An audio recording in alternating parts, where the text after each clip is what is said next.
It's the Ben's Punani womanist. Baby boys, baby girls, you need to hear this. If you sit down, receive this realness. Make sure your cup's ready for the tea, we are go sip it, yo.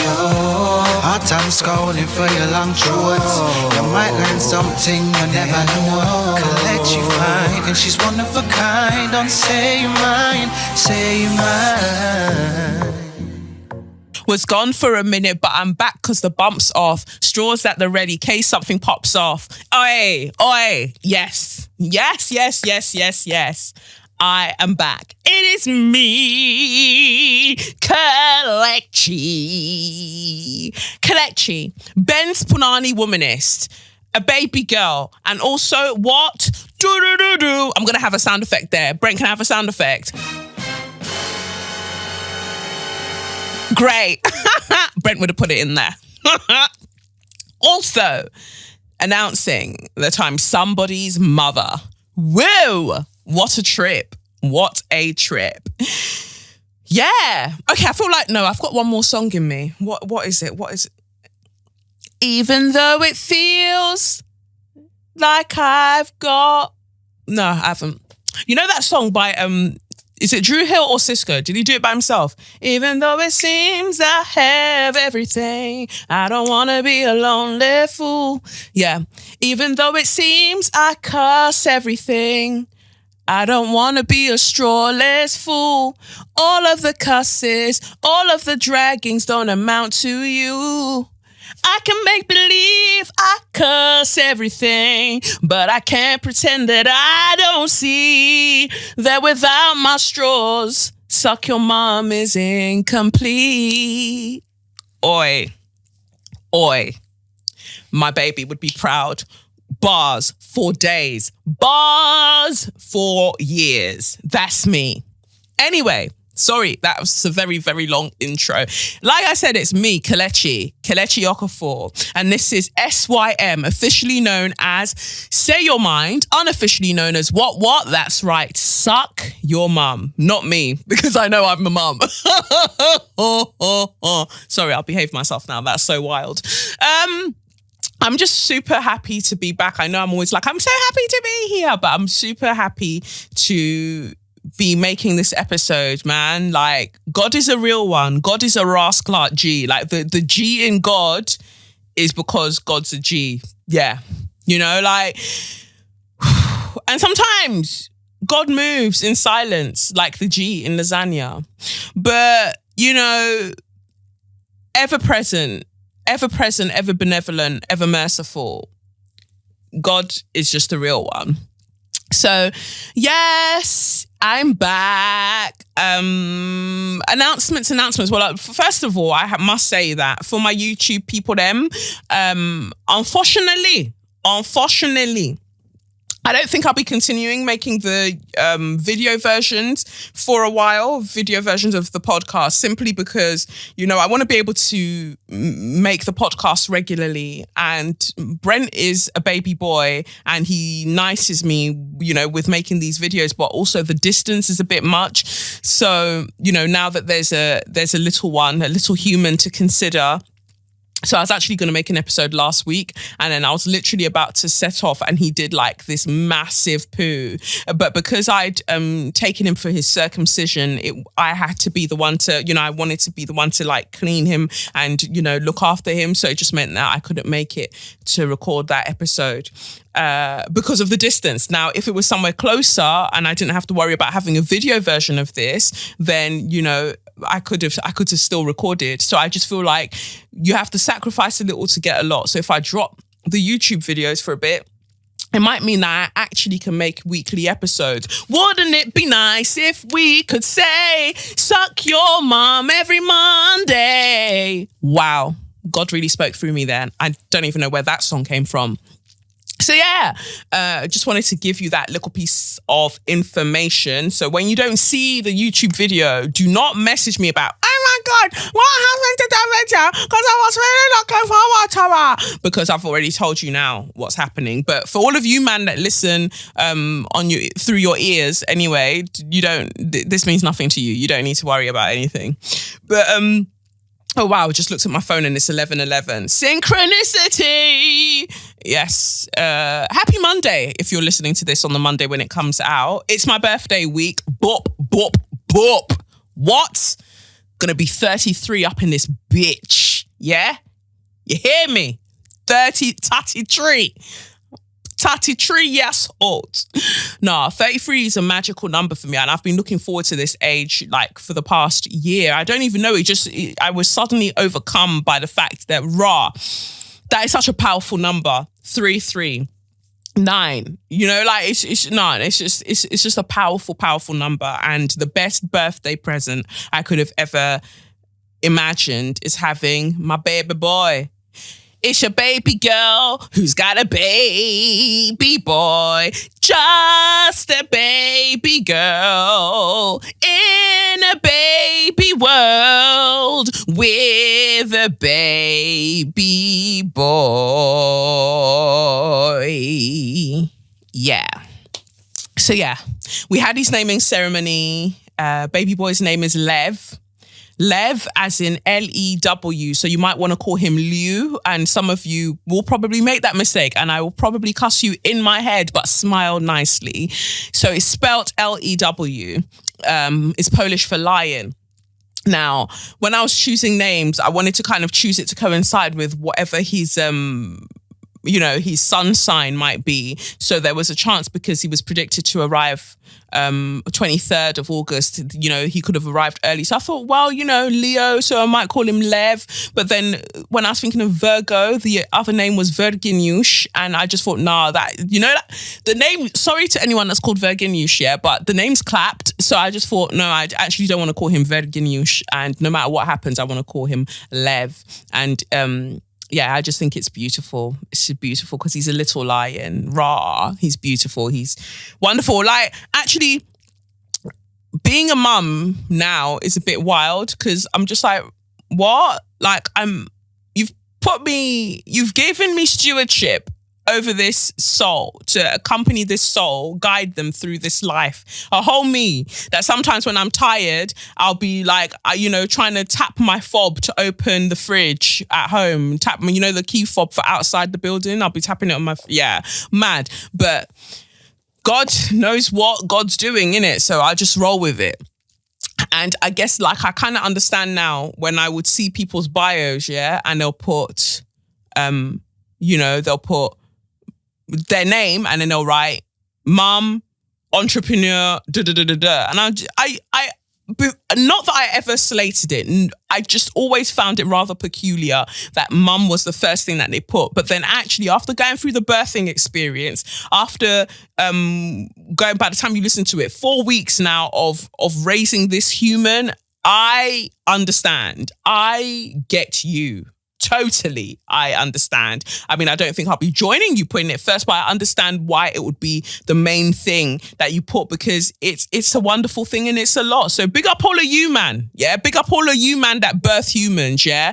Man being, non-gender specific in this situation. All of you, man, that birth humans, big up yourselves, because it's actually a mad thing. It's actually a mad thing. But I can't say that I've stopped working. So some of you who follow me on social media would have seen that, I've still been out in these streets. I recorded the audiobook version of the book that's coming out this Thursday. If you're listening on Monday, the book that's coming out Thursday, 3rd of October by Scarlett Curtis. It's an anthology. Like I told you before, it's called It's Not Okay to Feel Blue and Other Lies. It's about mental health. So my essay's in there. Like I said, it's like the most raw and open I've been about one of my life experiences. And I felt like that was the right place to share it if we're talking about mental health. So, get the book, read the thing, read my essay. I'm super, super proud of it. I'm super proud to show up in the world as the person that I am, the being that I am, and all the things that I've gone through that has shaped me into being this, Ben's Punani babe, this baby girl. So, yeah, get into it. 3rd of October. It's Not Okay to Feel Blue and Other Lies. And like I said, Naomi Campbell's in the same book. Lena Dunham's in there. I didn't say anything. Lena Dunham's in there, and yeah, Emilia Clarke, Mother of Dragons, like I said, like James Blake, like Toddler Lex, Baby Boy. Like there's so many people that doing bits that are in this. So get into it. Get into it. And obviously the other thing that I did was host a pole party for some influencers at the studio, at my pole dance studio, Kalechnikov. People always struggle with that name. Hello, hi, is this Kalech? I just wanted to inquire about pole dance classes. Very funny. But yeah, I hosted a pole dance session for them, and I actually did it 10 days postpartum. So Lev was born 1st of September, and 11th of September, I was at the studio teaching this pole dance class and doing some tutu spins and teaching them a sexy pole routine in my heels. I think I took my heels off after a while. Yeah, I didn't have them on for most of it. But yeah, I was teaching them these pole moves. Would not advise it. People, get your rest. If you've pushed a child out through your vagina, even whatever method you've taken to birth a child, or you've just through the whole process of even just being pregnant for all of those months, I do not advise that you rush back to doing things that quickly. But I wanted to, because I'm a hustler. I'm a hustler, baby. I just want you to know, oh, it ain't where I've been. It's where I'm about to go. Oh, yeah. So anyway, the Hustlers movie, I was asked to host this pole dance session for influencers, and it was super, super great. The movie itself, I went to go and see it with my baby girl, Hodan. And it's really, really interesting that, what the recession caused these women to resort to in terms of making a living, and how people have reactions to patriarchy and the way that it treats women. So I really empathize with the narrative of that story. And and as a pole dancer, as a pole dance teacher, as a pole dance studio owner, it was just great for pole dance to have its moment on screen. And J-Lo looked cute. Like, she's 50 something, body set good like the ice in a fucking freezer, mate. She looks wonderful. So yeah, it was really great to watch the film. I definitely feel like I got more out of reading the actual article that the film is based on. I think it's called The Hustlers at Scores.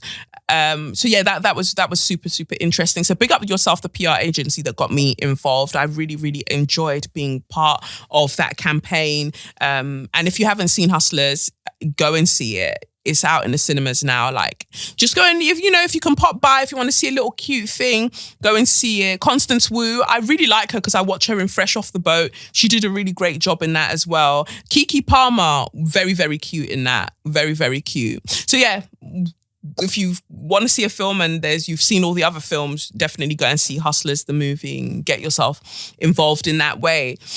And that's that. So yeah, like I was saying, I was out here really, really hustling, really, really hustling. And that's why I was at the studio teaching, but I definitely did require more rest. And yeah, I've tried to go back to doing like fitness bits as well. So I've been to Bikram yoga, and I went to the gym the other day. I'll probably have gone a few more times before you listen to this episode as well. Because, when your career is kind of based around what you're doing with your body, and I'll expand upon this later, you find that there is that kind of pressure. I'll call it pressure. I'm not even going to say anything else. Pressure to kind of get back on to things and get things moving. And there are so many other projects that I'm hoping to announce by the end of this year, God willing, that will just let you know the level of work and pressure that I'm under pressure. But yeah, that I'm under, but mental health is important. My sanity is paramount. So I'm just trying to make sure I balance things out, which means that I'm just not getting involved in a lot of conversations. I never knew that I could be so aggressively minding my business. Like, I see so many things fly about on the timeline on social media, and I'm just like, keeping my mouth shut. So again, when people send me messages like, oh, Kelechi, I'd love your view on this. My view on it is that you can suck your fucking mother. Don't send me things. I've told you. My view on it, if I wanted to share it, I would have shared it. You don't need to come and ask me. Yeah, I'm not a wind-up dolly. I'm not a rent and angry black woman. I told you already, don't ask my view on things. Leave me alone. And yeah, I'm just so engrossed in just watching this little human do cute things that are purely biological, but just beautiful to watch. And I'm just fully involved in that. And lots of people are like, oh, I'd love to see you. I'd love to come round. I'd love to, meet up with you. And no tea, no shade. Like, I really, really appreciate all of that loving, but I'm so protective of my energy and the energies around Lev. So that's why I'm, I just don't respond. Sometimes I don't like to fob people off, with like, oh yeah, sure, we'll do a day maybe next week or in a couple of weeks. Sometimes I just don't respond to the thing because I don't want to lie to you. And it's not like I don't want to see people. I'm just, I think there'll be a time when I'm ready to kind of be out and about with him and letting people meet him and that. But for now, I'm just very much happy to kind of be at home, be in my home vicinity, and just minding my business, and whatever I feel to talk on, I'll talk on it. When I don't. It's really that simple. But yeah, it is what it is, So anyway, let's get into, I forgot before, that was my next announcement. Cheltenham Literature Festival. Your baby girl is going to be on 2 panels at the Cheltenham Literature Festival. Big things are going on, and this could possibly, look, where are my words? Possibly lead to so many other things and, other things that I'd probably want to announce later on. But yeah, I'm going to be there talking on 2 panels and I'm super excited. One is about Windrush and one is with Scarlett Curtis about this book, It's Not Okay to Feel Blue and Other Lies. So I'm just really out here doing me and showing up in the world as I fucking want to show up in the world. And I think that is important to do. So those were my announcements. I wanted to get them out of the way because I'm going to talk crud later on. So it was good to kind of get all of these bits out of the way before I forget. So let's get into the tarot then. The tarot, I feel like it's interesting. I think it's an extension of a reading that I did for myself recently. And then I watched Leonie Nicole Black's videos, like the tarot messages that she had up recently, and I didn't feel like Scorpio resonated with me because I'm a Scorpio sun, moon, Venus, not sun, moon, fucking hell. I'm a Scorpio moon, Venus, Mercury and Pluto, right? So most times the Scorpio messages usually resonate with me. And obviously my sun is Libra, so because I'm born 5th of October. So actually my sun sign, my main sign is Libra. But no, the Libra one didn't resonate with me. The Scorpio one didn't really resonate with me. But which one resonated with me? My rising sign of Aries was the one I watched when I was feeding Lev in the early hours of one morning. And it was pretty much like the clarion cry of the message I'd gotten for myself earlier on. And then I've pulled these cards again and it feels like it's the same message. So I feel like it's not just a message for me. I think it's a resounding message. So there must be this energy that a lot of us, and those of you who listen to this podcast, a lot of us have tapped into at the moment. And that's why the messages come through again. Or maybe the spirits just want to shout at me some more.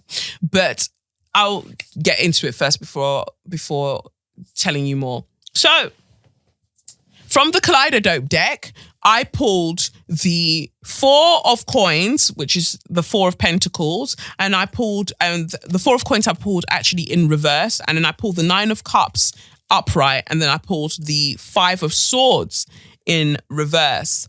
So, what I got from this, instantly from looking at it, was, I'll just explain it to you. So the 4 of coins in the traditional Rider-Waite deck, yeah, you see a figure, it looks like a man he's got 2 coins under his feet, I think, then he's holding 1 coin in his chest and there's a coin above his head, if I'm not mistaken. So basically, the bag is all around you. You have motherfucking secured every bag that there is to secure.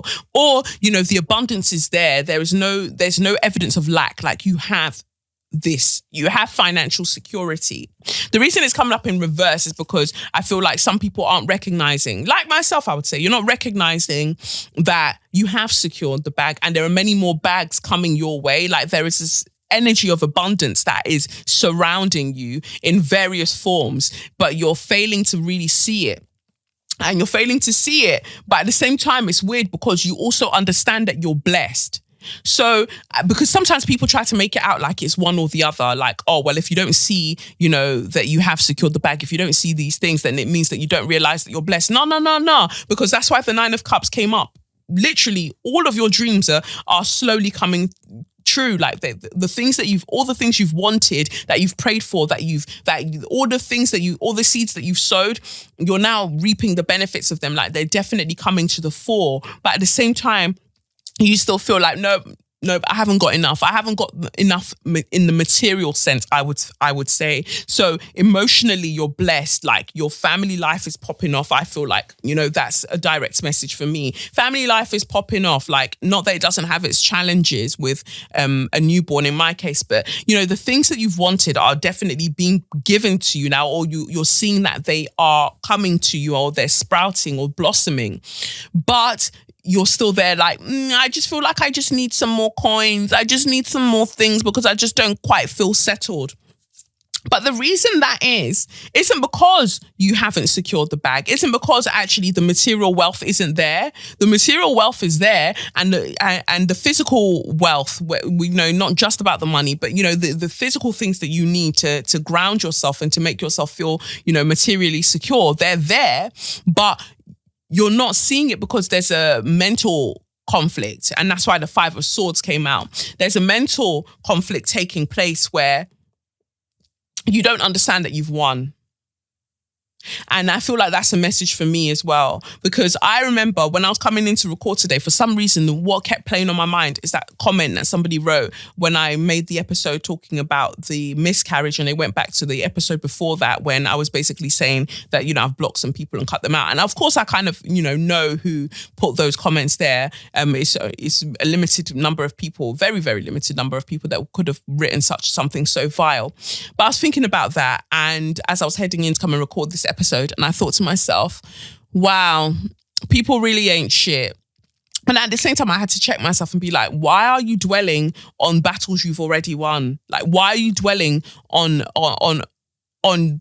their losses? You're victorious. Like, you are victorious. She's royal. About myself. So royal. Yeah. Anyway, why are you dwelling on these past conflicts? Like, baby girl, you're victorious. Like, God has set before you an absolute feast. Baby girl, baby boy, baby non-binary. Like, God has set before you an absolute feast. Like, your cup runneth over. You are so abundantly blessed, yet still there thinking about, well, those bitches didn't want you to win. Yeah, those bitches didn't want you to win, but you know what you did? You motherfucking won. Yeah, you motherfucking won. So what they want is immaterial in this situation, because God was like, my G, come true, do you. So let God continue to bless you and appreciate the things that God has now put before you, because they're the things that you said you wanted. And sometimes we need to understand that the real challenge is accepting the blessings that we prayed for. I think that is the message. We've asked the divine, we've asked divinity to shine through us. We've asked for so many things, and then the things are now given to us, and we're like, oh, I don't feel like I'm worthy because I still need to fight those bitches that said I'd never get it. You don't need to fight those bitches that said you'd never get it, because the fact that you've got it is killing them enough. When my mum's always joking around and she's like, I want to oppress my enemies. This one is going to kill my enemies. Your blessings are already speaking enough for you. The fact that God could do the things that God has done in your life is a message enough that touch not my anointed, innit? All of you, man, back the fuck up, because this one is my own. I've claimed this one as my own. And so therefore, all of you hating motherfuckers need to go and sit the fuck down or dig a hole and get inside it. Yeah? So I think that that's ultimately it.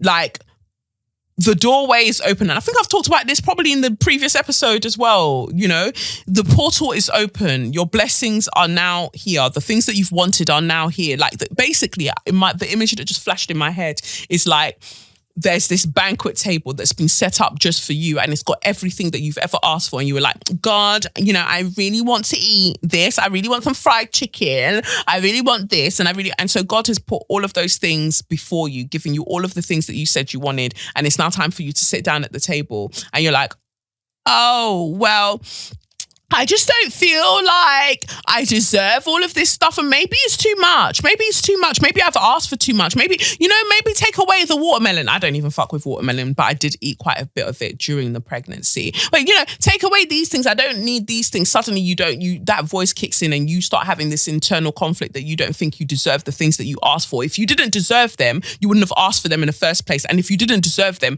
you wouldn't have been given them, as far as I'm concerned. You've been given them because you deserve them, and you've been given them because you asked for them, because you know that you deserve them. So just accept the thing, just accept the thing and live your best life. So that's a self-drag for me as well. It's not just you that it's dragging all of us.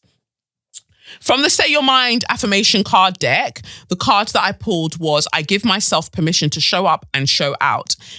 Honestly, all of these cards just came out beautifully, because the message just continues. The narrative continues to run all the way through this. I give myself permission to show up and show out. Sometimes the only person holding you back is you. Give yourself the permission to be your whole self and live your whole life. And that's it. It's a continuation of what I just fucking said. Yeah. The fact that we are the ones holding ourselves back. We ask for the things have now been provided, and then we don't want to claim them because we're like, maybe I don't deserve it, or maybe it'll get taken away. Maybe the moment I start enjoying it, it'll go away. The fact of the matter is, things are always changing. Life is always changing. Here today, gone tomorrow. Things are always changing. So if you're going to spend your time worrying about something going away instead of enjoying it, then what was the point of fucking asking for it in the first place? Enjoy it, because life might change, but you know what? God fucking loves the shit out of you. Yeah. God fucking loves you. The universe fucking thinks that you are brilliant. So even if something might look like it's changed, or something that you were enjoying is now no longer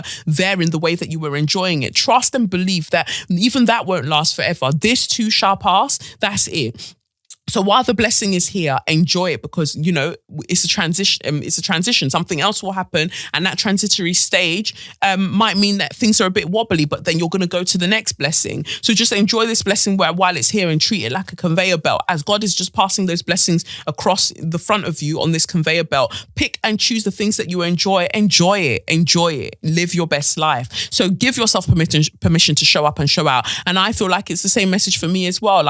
Understanding that I should show up and show out, and I should show up and show out in the body that I currently have, because there's also this mentality, like I said earlier, about my career and things that I do with the studio and fitness and things like that, and acting obviously being so linked to my physical body that I'm not even allowing myself enough space to be like, sis, you literally just gave birth to a human.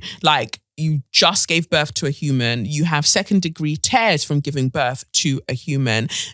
Give yourself time to heal. Take your time. But I'm like, nope, got to get back, got to get snatched, got to do this, got to do that, because obviously I feel like I've linked my worth to what my physical body is able to do. But my worth and my wealth it goes way beyond that. It goes way beyond the physical body. The blessings that I have go way beyond the physical body. And I feel like that is the message for a lot of us as well.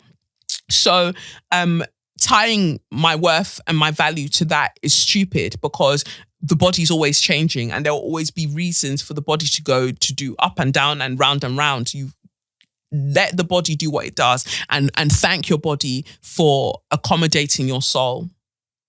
So that's a message that I know I needed for myself, because the fact that I was able to carry this little human for going on 10 months and then give birth to the human through my vagina. Sorry, vagina.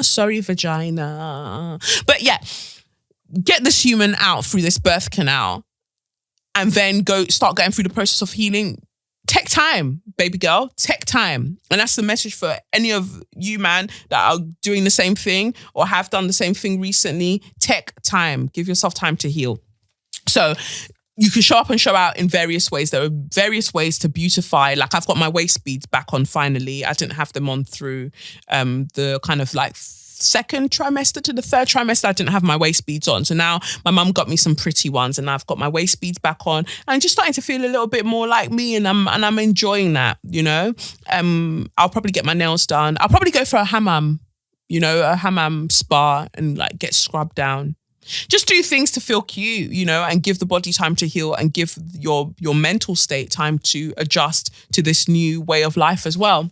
So from the Marcella Kroll deck, I pulled Divinity as the card from that oracle deck. And she says of divinity, you are divine love incarnate. Whatever your question, know that love is the source, the question and the answer.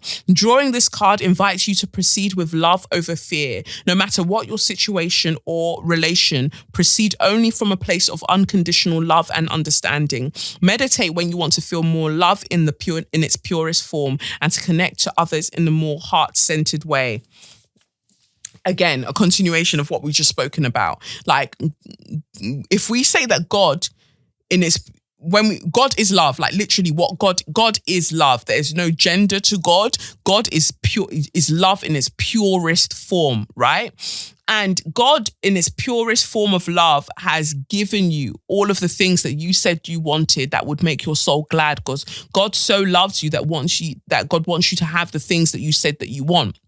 So all of these things have been given to you, and how you pay that back is with fear. Like, oh, what if it goes away? Oh, what if this happens? What if that happens? No, repay love with love. Repay love with love. Like, it's constantly a give and take. That's what this is so amazing about the life that we're living. God, we are an extension of God's love. Like, if God is this mighty flame, this fire, I am that I am, because we notice that numerous times in the Bible, God appears as fire. So that spark, if the God is that fire, then those little sparks of the flame are how we are created. That's what we are. We're sparks that join back to that eternal flame.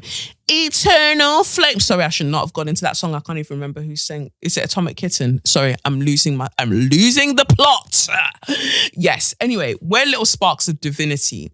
So the best way to pay back that love, that fire that we are part of, is to shine brighter. This little light of mine, I'm gonna let it shine. Do-go-do. This little light of mine, boy, I'm gonna let it shine. Skirt. Yeah, sorry. Yeah, another song that caught my soul. But literally, this little light of mine, I'm gonna let it shine. Let your light shine. Yeah, and let the light of love incinerate the fear that you feel. Wow, that was an image. Woo, Kelechi, you wordsmith, baby girl. Anyway, that's what I wanted to say about that. Done. So that's the tarot message for this week. I hope it resonates with you. Definitely resonates with me. Lets me know it just confirms all of the things that I've read for myself, and I wanted to impart that with you in this reading. So moving on then to Share Your Magnificence. Share Your Magnificence this week for me goes out to the midwives that I had on the day that I was giving birth. You know, like literally in the hours that I was giving birth. Just to give you a heads up that then Suck Your Mum goes out to the midwives that I had in the days leading up to the birth, because they can suck their mothers. But the ones that I had on the day of giving birth, wonderful, wonderful babes. So that big up yourself, Rachel, Dawn, Zainab, and Lamia. They'll probably never hear this, but if you happen to know anyone by that name who's a midwife, that is a midwife at King's College Hospital, like, let them know that they're baby girls. I mean, I told them, you know, when I was being stitched back up by Zainab, I did say to her, like, I'm going to big you up on my podcast because you're actually a rascal G, and I couldn't have had a more pleasant birthing experience, you know, with anybody else. Thank you so much, Zainab. And thank you, Dawn. Like Rachel, like I said, Lamia was learning from Zainab, or like shadowing her or assisting her. All babes, all wonderful babes. Thank you so much for being there. It's such a crucial moment, a special moment in my life. You did your job, and you did your job wonderfully. Zainab, big up yourself, because, you know, the hospitals don't tend to let you have your baby if your baby's coming out in an occiput posterior position. So basically, when a baby's coming out, ideally the baby will turn so the baby's back is to your belly, and so they come out with their head like down and they just kind of slide through. But for some reason, Lev wanted to face forward because he wanted to see everything. He wanted to come out into this world with his head held high. He wanted to let you bitches know that he's arrived, and so he came out with his back to my back, so his tummy was facing forward. So that meant that his head wasn't engaging, and I'll explain more about why that caused complications later on. Not major complications, but just higgy hagger. So when he did, when we were bringing him out, she was very, very gentle, and I think that the whole process of his, the slow nature of the labor, because his head wasn't engaging, she was very, very accommodating through it. And yeah, when he finally started to emerge, his little head, she was like, oh, he's facing, his occiput posterior, like he's facing forward.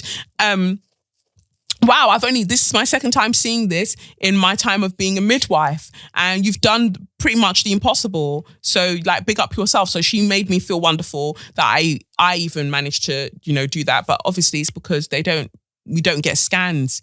When you're during the birthing process, they kind of always tell you that, oh, don't worry if the baby's occiput and posterior. By the time that it's time for the baby to come out during labor, they usually turn themselves into the optimal position to come out. But Lev didn't turn. He was like, no, I told you all. I want to see everything as I enter this bitch. Get me? So yeah, because I know of other people that the moment that they realize that the baby's still posterior, they take them to have a C-section, because it's just very, very difficult to give birth to a baby that doesn't want to turn around, like turn his body, his head around and face the opposite way. So it wasn't breech. His head was in the position. It was in a down cephalic position that it needed to be, but he just was facing forward. So yeah, very, very difficult, very challenging birthing experience. But we moved, and he moved, and here he is, in this world. So that's who my magnificence goes out to. Rachel, Dawn, Zainab, and Lamia. 2 slaps on your chest. Absolute baby girls. Really, really enjoy you. Enjoy your life. I appreciate everything that you did for me. Then big up my baby girl online. We haven't actually met in real life. Bassi Ikpi, who has her book out called I'm Telling the Truth, But I'm Lying, about her mental health experience, a collection of her own essays about her mental health experience and just her life. So it's like autobiographical. Or like a memoir type of vibe. And I've been reading it and I'm truly, truly enjoying it, because it's the kind of honesty that I really want from a book. It's the kind of lyricism that I really want from a book. It's it evokes imagery that's just wonderful and beautiful and lush. And yeah, I don't know when. I need to find out details about when it's actually out in the UK and all of them things there, or if it's already out in the UK, because I was sent the ebook version. But truly appreciate you, Bassi. Appreciate the work that you do. And I know that she was on the read. She was on the read with Crystal and Kid Fury a few weeks ago, speaking about the book with them. So hopefully, if you come over to the UK, you better come on my podcast first, yeah? Done no. Before any of all these other gal, yeah? You better come on this one first. Yeah. Anyway, 2 slaps on your chest, Bassi, for the wonderful work that you're doing. And you're writing, and I love seeing your tweets about this whole publishing process and the events that you're going to because of this book and signings and things like that. I'm glad that you're living your best life. And now that Oprah's book club is back as an app, girl, I want to see you there. I want to see you shining. I want to see you doing the thing. So that's that. Let me see. I think I've got a letter from our Portia, who she sent it quite a while ago, but obviously I wasn't recording the podcast then. So Portia says, hi, Kelechi. Thank you for blessing us with so many episodes after the year timeline you originally set for the podcast. As I spend more time on myself spiritually, your podcast has served as stern reminders about where I'm going and where my energy needs to be placed. My Share Your Magnificence nomination, if applicable when you're reading this, goes to Debbie and Kimberly at Planned Parenthood in California. I went to one of their clinics for the first time today and had an abysmal experience. I quickly found myself in a situation where my needs and concerns were once again weren't being heard by the white doctor who was meant to help me. I had questions about the contraception she was putting me on, only for her to cut me off and snap at me on multiple occasions. When I told her to apologize, she antagonized and tried to gaslight me. She used my fuck you response to not only play victim, but also to abuse her power. She denied me of the contraception she knew I spent 2 hours waiting for. Contraception she knew would stop my severe period pains that often leave me unable to stand. When I asked to speak to her manager, the manager sided with her and her decision. Turns out this doctor was the only one at the clinic who could approve prescriptions. When I referenced how it went against my rights that were clearly displayed on their walls and how I wasn't leaving without that prescription, she said that I had to leave immediately. She said security already knew about me and that if I didn't go in that moment, she would call the police on me. All the while with the phone in her hand. Mind you, the manager was a black woman. This didn't surprise me as, after all, not all skin folk are kinfolk. Big ups to Zora Neale Hurston. Luckily for me, I got the information of their manager, Kimberly, before I left to file a complaint.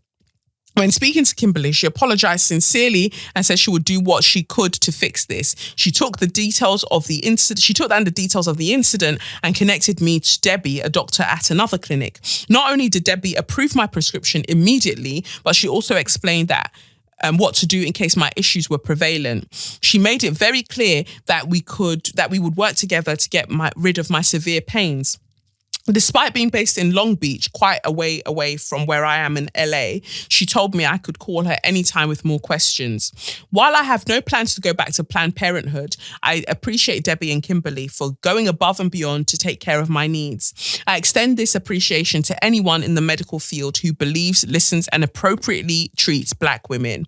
While I shouldn't congratulate doctors for doing the basics, the sad reality is the Britneys of the world, yes, the white female doctor I was dealing with was actually called Brittany. It's Brittany, bitch.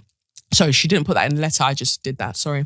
And yes, she was blonde and blue-eyed, are a dime a dozen. While I don't know if management will handle Brittany and her auntie Tom appropriately, I know in one way or another, God will deal with them. At the very least, Satan will take his child Brittany back.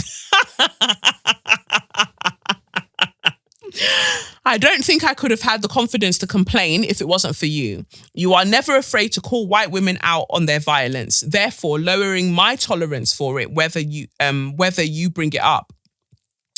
Whenever you bring it up. Knowing I wasn't alone in the medical negligence meant that I didn't hold back this time on telling them about their clarts. I don't regret anything I said and will continue to voice my concerns until not berating me or any other Black woman is a thing of the past. As you step into this new chapter of your life, I wish you nothing but the best. You've already heard how great of a mother I know you'll be. May God continue to watch over you and your family as you welcome your baby boy. Thank you, Portia, you baby girl. 2 slaps on your chest. And big up Kimberly for helping you in that situation. I just think it's really, really wonderful that you had Debbie and Kimberly to be there for you. Fuck you, Brittany, you dickhead. And whatever Black woman that was working with you. I mean, I'm going to talk about Black women that internalize racism in the medical field very, very shortly, as I said, for my Suck Your Mum straw of the week. But yeah, fuck you, Brittany. It's not Brittany, bitch. And fuck you, the Black woman who was working with her, because why would you deny someone something that you know that they so desperately need because it's about you abusing the power that you have. And the fact that you said that you would even call police, knowing what police can do to Black people once they arrive, you're a dumb bitch. You're a prick. You're a prick for that one, Brittany. Wherever you are, you're a prick. So thank you, Portia, for that. I wanted to read that out, and I've got another little letter as well. I'm going to call this person Maria. I'll name her Maria. Dear Kelechi, I've not listened to the podcast since the end of March. I had twins on April 1st and life has been a whirlwind. Yesterday, I started working my way back through all I've missed. On our daily walk, the minute their eyes close, my headphones go in. I love that there was actually an episode on April 1st. It truly spoke to me. Anyway, today, as per my new routine, I'm walking around Kennington Park and I'm listening and I'm smiling, laughing, feeling almost tearful and exhaling. Wow, feels absolutely incredible. Like catching up with an old friend on all the things you really want to discuss, the things that move you, inspire you and delight you. Thank you times a million. All of the love always. Maria, that's the name that I've given her. Thank you and congratulations on the birth of your twins. I'm hoping that you're living your best life and I'm sending you so many vibes of protection and love and light. Like keep living your best life, sis, like and enjoying those walks through Kennington Park. I mean, I've been doing a few walks around the area with Lev and it's been brilliant. There's the random woman that like started stroking his hair at the circumcision clinic. She worked there, which I just thought was highly inappropriate because nobody asked her. I don't know, that just came to me. But yeah, other than that, people haven't been moving mad on coming to touch him. But most times I keep him in a sling really close to my chest so I can just go like, why? And grab their hand if I need to, you know? But yeah, that's that. Anyway, this week on So You Mad, in case you haven't noticed, is very strongly themed around like, you know, bodies and things like that and women's bodies. So yeah, this week on So You Mad, it was just a quick one. It's, you know, some of you might not watch The Real Housewives of Atlanta, but I do. I'm going to stand in my fuckery and say that I watch The Real Housewives of Atlanta. And as much as it frustrates me, I thoroughly enjoy it. And all of the mess. I enjoy all of the mess. Anyway, Portia recently gave birth. Her baby's like, no, not recently. Her baby's 6 months old now. PJ, she's 6 months old now. Anyway, I just happened to be perusing on Portia's Instagram page. I tend to not follow like celebrities in that sense. Like I only follow people that I like know who are celebs. But if I don't know them, I don't tend to follow them. I don't know why I should be keeping up with their life in that way. But yeah, so I was on Portia's page and I looked a little way down and I saw that somebody had commented on one of her pictures where she's wearing a bikini. I think she's wearing a bikini. She's at the swimming pool and she's with her daughter. And this motherfucker commented and said, "You need to cover up, P, just until you lose the baby fart. Just kidding, lol." First of all, you dumb cunt, you're not kidding because you went through the effort of writing that message. Lol will not change the violence of what you've just written. Just kidding will not change the violence of what you've just written. Like this person has given birth to a child, a whole ass human being. They've birthed a whole ass human being and their body's healing from that because it is a trauma. It is a trauma to your body to do all of that. And then you came with your stupid self to come and tell her, oh, cover up. Don't show that body until it's back in a position that I find desirable. But the wickedest is, and I think this was written by, let me just have a look if I can see the picture properly. Yeah, it was written by another woman. Would you believe it? Women policing other women's bodies. Oh my God. Shocked. Very shocked. Not. You're the same person that when someone like Tiana Taylor posts a picture of like, look, this is my post-baby body 2 weeks after giving birth and, you know, she's got fucking ripped abs. You're the same person that's going to feel inadequate when she does that, right? But then Portia just living in her body as it is, living her life, enjoying the motherhood and loving the moments she's spending with her baby. She posted this picture instead of you at your big age to be like, sis, congratulations, queen, live your life, enjoy yourself. You're now coming to say, no, cover up your body until it's this and it's that. You know what will be covered up?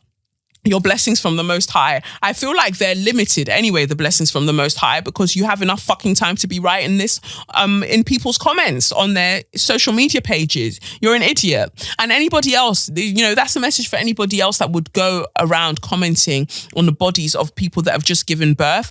You're an idiot. Fuck you. Nobody asked you for your opinion. And those words that you so desperately want to say, I hope that you choke on them. That's the most apt thing to do with your words. just choke on them.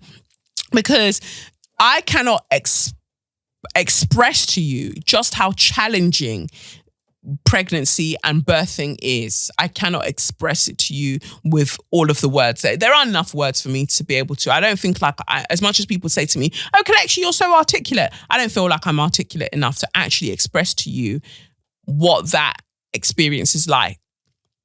So now that you've done that, and this is something that I also noticed at my naming ceremony, from men actually, not from the women who attended the naming ceremony, like a couple of uncles, who are obviously intimidated by the fact that before pregnancy, I was banging gym. So now on the day of the naming ceremony, where I've still got this little pregnancy pouch, and I'm wearing my traditional, two of them separately came up to me and they were like, Kelechi, wow, congratulations, wow, on the birth of your son. Wow, you're a strong woman to give birth to a son. Shut up, son, daughter, whatever, everything bangs, shut up. Anyway, you're a very, very strong girl. So this must mean that you're now going to finally leave the gym alone and you'll be a woman and you'll be a mother, you know, and you will relax. Yeah, you'll relax. And I'm looking at them like, is it because you don't go to the gym? Is it because you can't lift weights? Is that why you're so desperate for me, now that I'm a mother, to not lift weights? Because you need to feel some kind of, you know, I'm emasculating you, as it were. Even though I don't think that this is a thing, but I'm emasculating you, as it were, because I was going to the gym. So heaven forbid that now I have a child, I'll still go back to the gym and my body will still bang more than yours. My strength will still be more than yours. My mobility, my endurance will still be more than yours. Like, that bothers you because that is what you feel like you have, precedence over being a man. And it's really not the case. And another person came and said, Kelechi, now that you've given birth, that's good. So no more gym, Abby. You're just going to chill now. No more gym. Or when do you think you're going to go back? You'll probably go back to the gym in about, 6 months? And I said, no, I just go back to the gym when I feel ready to. You this one, you're made of iron or you're made of steel. You go back whenever you feel like, and you should just relax. Let your body just relax. You don't need to be doing any of that stuff right now. Nobody's looking at you in that way. Why do you, as men, think that this is all done because it's about how other people are looking at me? Have you ever considered that? I just really enjoy fitness because, I mean, I've done it for so fucking long. Like, I've always been doing fitness. Like, from very, very young age, I've always been athletic. But for you, it's about, I must be doing it for the validation that men ideally are going to give me. Men don't have great opinions from what I've seen in my by this point, 33 years of living. They don't have wonderful opinions. Definitely not opinions when it's about me. So I don't really care. So my body is my body and I'll do what I want. So I'm not doing it for what other people have to say. Ultimately, I'm doing it because I want to feel at home in myself. That's not to say that I'm totally void of caring about other people's opinions about my body, because like I said earlier, there is a pressure in the things that I do to get to a certain way of looking. But again, I can choose to either internalize those pressures or tell them to fuck off. It's my choice. It's ultimately my choice. And nobody fucking asked you. But it was just so funny how desperate these men were. At the naming ceremony, my body hasn't even calmed down. This is literally because we do the naming ceremony in Yoruba culture. I don't know what it's like for other cultures within Nigeria, but we do it 7 days after the baby's born. So I literally gave birth 7 days ago and you're already trying to find out what I'm doing next with my body, because heaven forbid it makes you feel shit about your body. Leave me alone and focus on your own life. That's all that anybody's asking you to do. So I definitely felt it for Portia here with that nonsense comment, because I was just like, why would you come onto somebody's page only to spread negativity? What is so wrong? What is so missing in your life that is what you want to do? And women, I don't even want to just say women, but just generally people who have given birth are so vulnerable in those first few weeks. Like, I can't tell you how many times I cried in those first few days, like for valid reasons, for reasons that I wouldn't say aren't valid, but definitely I'm not thinking about them now. So many times. And then someone now wants to come and impose on you with nonsense. How do you even know what Portia's going through behind the scenes, you know? Because I think at this point when they wrote the comment, maybe the baby was about, I don't know, her daughter was about 3 months, 4 months. You don't even know if she's got postpartum depression. You don't even know all the things that she's dealing with, but you've come and tell her to cover her body until all the baby fat has gone away. Fuck you. Fuck you. Yeah, and your nonsense comments. That's all I have to say about that. So that's that for So You Mad. Now for Straw of the Week, aka Suck Your Mum. I want to dedicate it to all the African aunties that insist on working in the medical field, working as midwives or nurses, when they clearly don't love the job. Why are you there? Why are you there, auntie? Auntie, I beg. Kilode, why are you still there? Don't you have shame?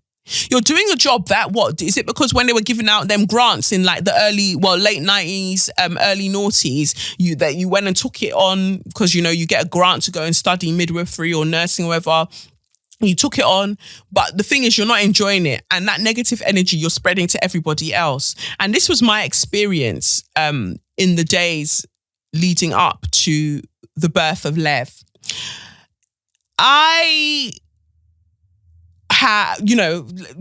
My water broke, let's say on a Tuesday, yeah? My water broke on Tuesday. I went for an acupuncture session earlier on that Tuesday because by this point I was like 41 weeks. Yeah, I was 41 weeks by this point. So I just thought, you know what, I'm going to go for an acupuncture session to kind of help me get my body moving, you know, get the process started. And so I went for the acupuncture session, I think around 11 a.m.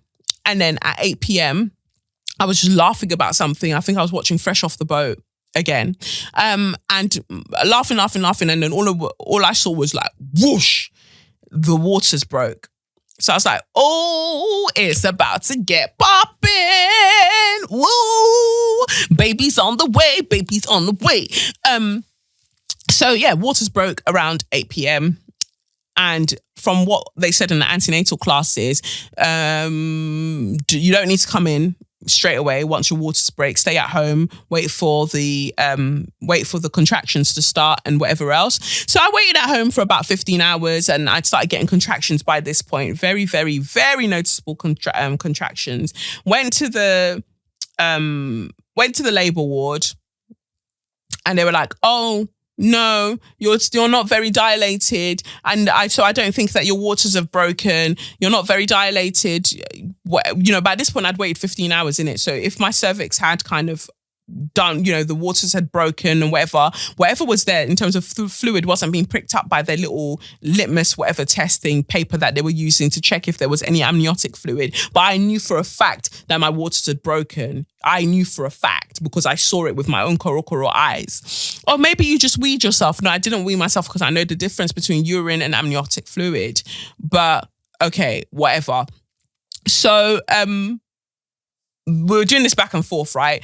All the African aunties that were inserting their hands into me in those days between Tuesday and like let's say between early hours of Wednesday morning to Saturday, yeah?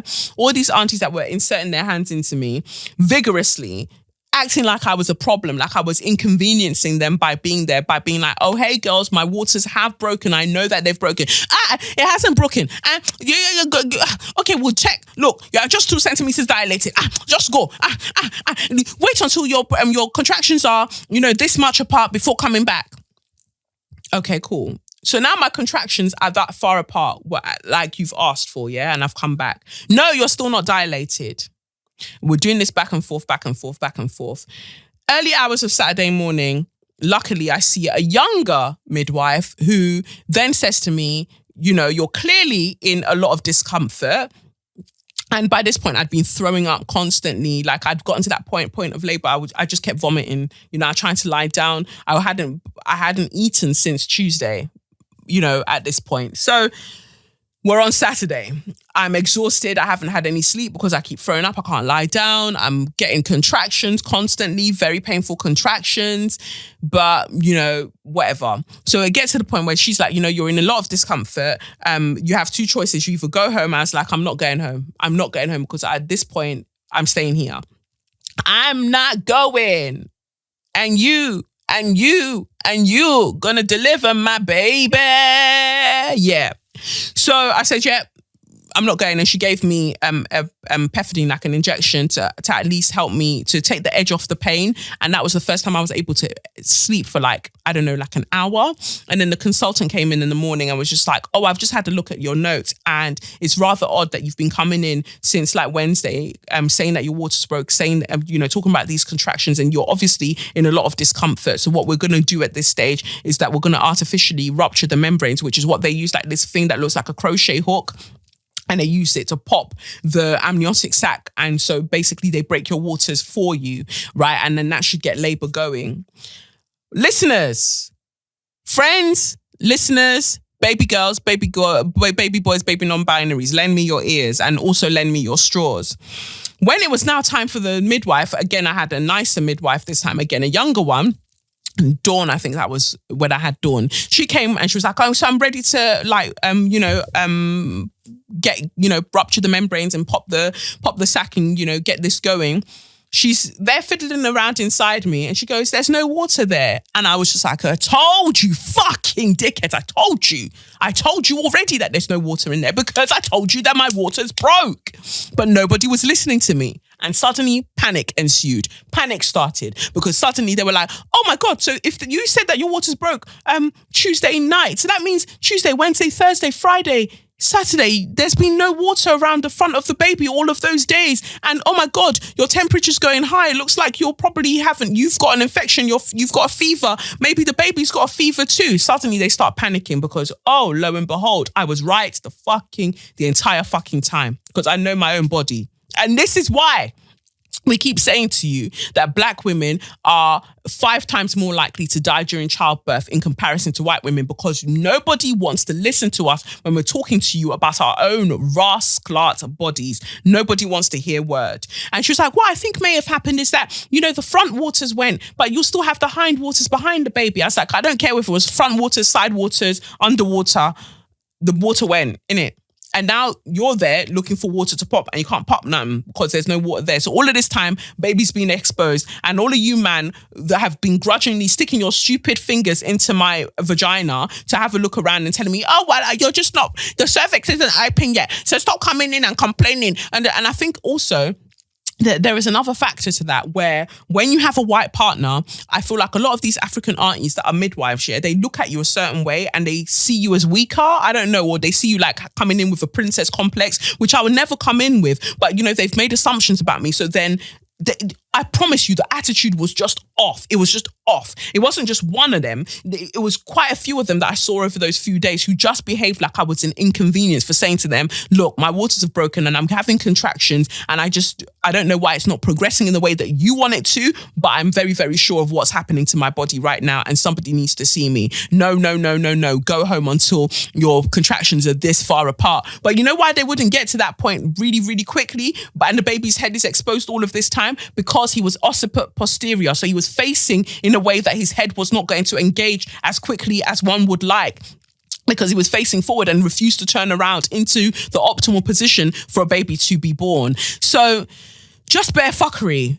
Eventually, because there's no water to pop now, they're like, okay, well, the next thing is that we're going to have to induce labor. But the thing is, if we induce labor, it's likely that you're going to then need an epidural because the level of pain you're going to feel, because the contractions will be a lot more intense. Let me tell all of you baby boys, baby girls, and baby non-binaries, your baby girl that's speaking over this mic right now do not have an epidural. I did not have a C-section because that was not God's plan for me. I did that motherfucker. I rode that motherfucker out on gas and air solely. I rolled it out on gas and air. Because why? I'd already been feeling these intense contractions that you speak of in the days leading up to this Saturday. I'd been feeling them contractions, but nobody was believing me. So all that you did was just help my cervix to open up. You just helped my cervix to open up. And then finally, somehow, after like 20 hours, of doing all, from the moment I came in the early hours of Saturday morning to when the baby arrived, it was like 20 hours of higgy hagger. I wouldn't call it like 20 hours of labor because people like to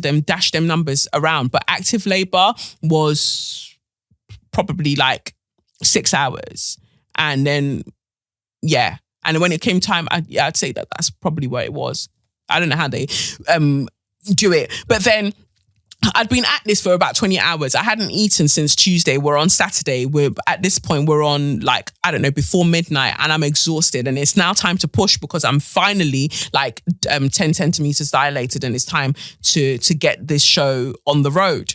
But I'm exhausted, right? And so I'm pushing for like an hour. Nothing's happening because why? He was facing the other way, right? He didn't want to turn around. But luckily his heartbeat was just great all the way through. He was just a baby boy all the way through.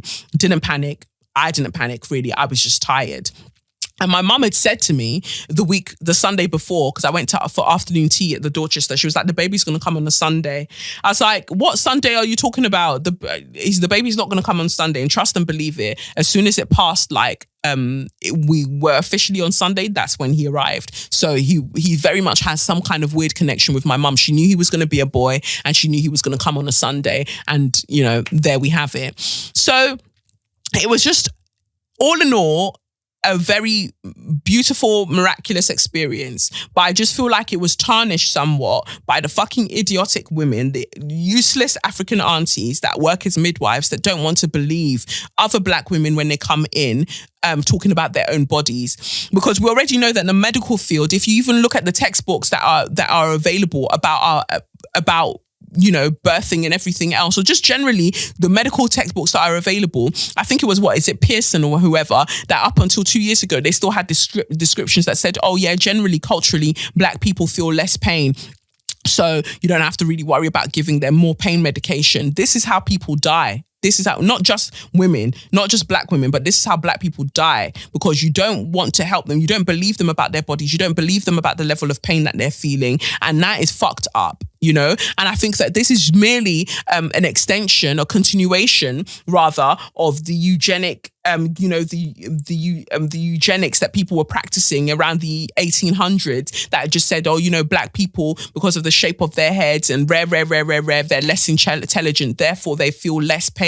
So that's fine. We can make them slaves. That's fine. We can colonize their countries because they're basically animals. They don't feel anything. And these were the scientists that people still give they gave Nobel Peace Prizes to, and still see today as the fathers of science. So their science, as it were, their pseudoscience, as far as I'm concerned, permeates even into what we see in the medical field today. And that's part of the problem. And so if these aunties are going in apathetic, don't really want to do the job in the first place, and they've internalized these racist ideologies about their own blackness and about their own cultures, then our lives are in danger. So I'm just saying, like, first of all, aunties, all of you can go suck your mums, because why would you do that to someone that could be your daughter? Why would you just be so abrasive and so dismissive about the pain that they're feeling? And also do fucking better, because I definitely noticed the change in the level of care that I received once the midwives were younger. And I just need for these aunties to do fucking better, because we do not deserve to be treated in that way in the most vulnerable moments in our life. And that's all I really wanted to say. So my birthing experience, don't want to traumatize anyone. I just feel like overall was fine, was totally fine. Like I said, gas and air the ting, got through it. And I had wonderful midwives on the day of, throughout the process of actually giving birth. It was just the days leading up to it. And actually, even when I had to go to, my antenatal appointments, some of the midwives moved mad. And again, African aunties moved a bit mad. But other than that, all a wonderful experience. If you're going through it right now, do not be alarmed. You're going to do great. You will be fine. You are protected by the Most High. Everything will be wonderful. But I need for these aunties to get their fucking act together and stop perpetuating racist ideologies that have been given to them by nonsensical white people. That's all I've got to say about that. And that's it for this week's episode of SYM. I have been Kelechi Okafor. You can follow me on @SayYourMindPod or @Kelechnikov. Like I said, YouTube, man, you're not going to have this anymore, but so I can probably get you more episodes a lot more frequently. Follow the ting. Definitely hashtag #SayYourMindPod. Definitely leave reviews on Apple Podcasts. Leave reviews. I want these reviews. Fucking hell, give me reviews. And they better be good ones as well. Don't come and leave nonsensical reviews. Yeah? And that's pretty much it. I have been Kelechi Okafor. This has been SYM, officially known as Say Your Mind, unofficially known as What? That's right, suck your mum. So hopefully I'll catch you guys either next week or the week after. But whenever I catch you, trust and believe that I will have bits and bits to say. I would have done bits and I would have done bobs, but I'll definitely have bits to say, and there'll be straws, an abundance of straws to fling about. Until then, peace. It's the Benz Brunani womanist, baby boys, baby girls, you need to hear this. If you sit down, receive this realness. Make sure your cup's ready for the tea, we are go sip it, yo. Hard time scrolling for your long throats. You might learn something you never know. Collect you fine, and she's one of a kind. Don't say you're mine, say you're mine.